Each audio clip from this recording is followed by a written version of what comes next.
யூதித்து அதிகாரம் 4. இஸ்ரேலின் எதிர்ப்பு.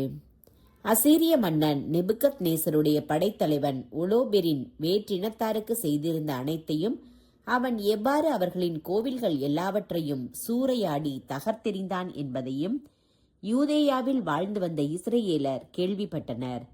எனவே அவன் வருவதை அறிந்து பெரிதும் அஞ்சினார்கள்.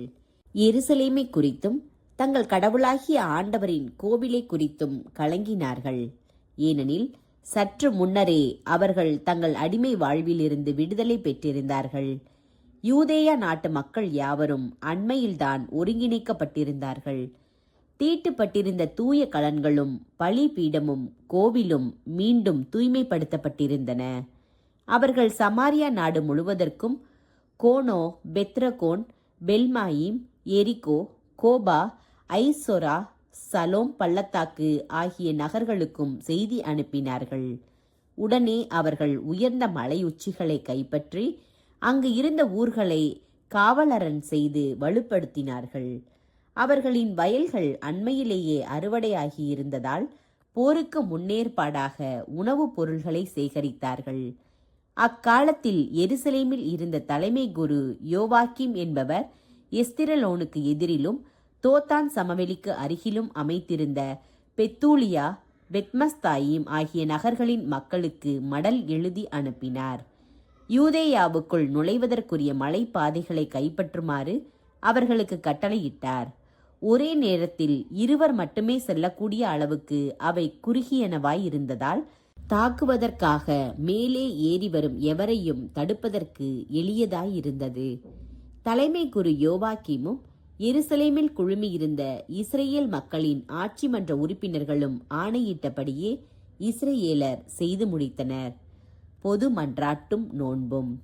இஸ்ரேலின் ஆண்கள் யாவரும் கடவுளை நோக்கி மிகுந்த ஆர்வத்துடன் கூக்குரலிட்டார்கள். நோன்பிருந்து தங்களையே தாழ்த்தி கொண்டார்கள். அவர்களும் அவர்களுடைய மனைவியர், மக்கள், கால்நடைகள், உடன்வாழ் அந்நியர்கள், கூலியாள்கள், அடிமைகள் ஆகிய அனைவரும் இடுப்பில் சாக்கு உடை அணிந்து கொண்டனர். எருசலேமில் வாழ்ந்து வந்த இஸ்ரேலிய ஆண்கள், பெண்கள், குழந்தைகள் ஆகிய அனைவரும் தலையில் சாம்பலை தூவிக்கொண்டனர். சாக்கை விரித்து கோவிலின் முகப்பில் ஆண்டவர் திருமுன் குப்புற விழுந்தனர். பிறகு அவர்கள் பலிபீடத்தையும் சாக்கினால் மூடினார்கள். இஸ்ரேலின் கடவுளை நோக்கி தங்கள் குழந்தைகள் அடிமை வாழ்வுக்கு கையளிக்கப்படாதவாறும், மனைவியர் கவர்ந்து செல்லப்படாதவாறும், உரிமை சொத்தாகிய நகர்கள் அழிவுறாதவாறும், வேற்றினத்தார் ஏளனம் செய்யும் அளவுக்கு திருவிடம் தீட்டுப்பட்டு இழிவுறாதவாறும் காத்திடும்படி ஒரே குரலில் மனமுருகி மன்றாடினார்கள். ஆண்டவர் அவர்களது குரலுக்கு செவிசாய்த்தார். அவர்களது கடும் துன்பத்தை கண்ணுற்றார்.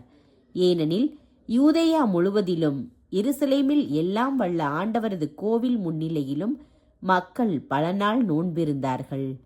தலைமை குரு யோவாக்கிமும் ஆண்டவர் திருமுன் பணிபுரிந்த குருக்கள் அனைவரும் திருவழிபாட்டு பணியாளர்களும் இடுப்பில் சாக்கு உடை அணிந்து கொண்டு அன்றாட எரிபலிகளையும் மக்களின் நேர்ச்சைகளையும் தன்னார்வ காணிக்கைகளையும் செலுத்தினார்கள். தங்கள் தலைப்பாகை மேல் சாம்பலை தூவிக்கொண்டு இஸ்ரேல் இனம் அனைத்தின் மீதும் ஆண்டவர் இன்முகம் காட்டுமாறு முழு வலிமையோடும் அவரை நோக்கி கூக்குரலிட்டார்கள்.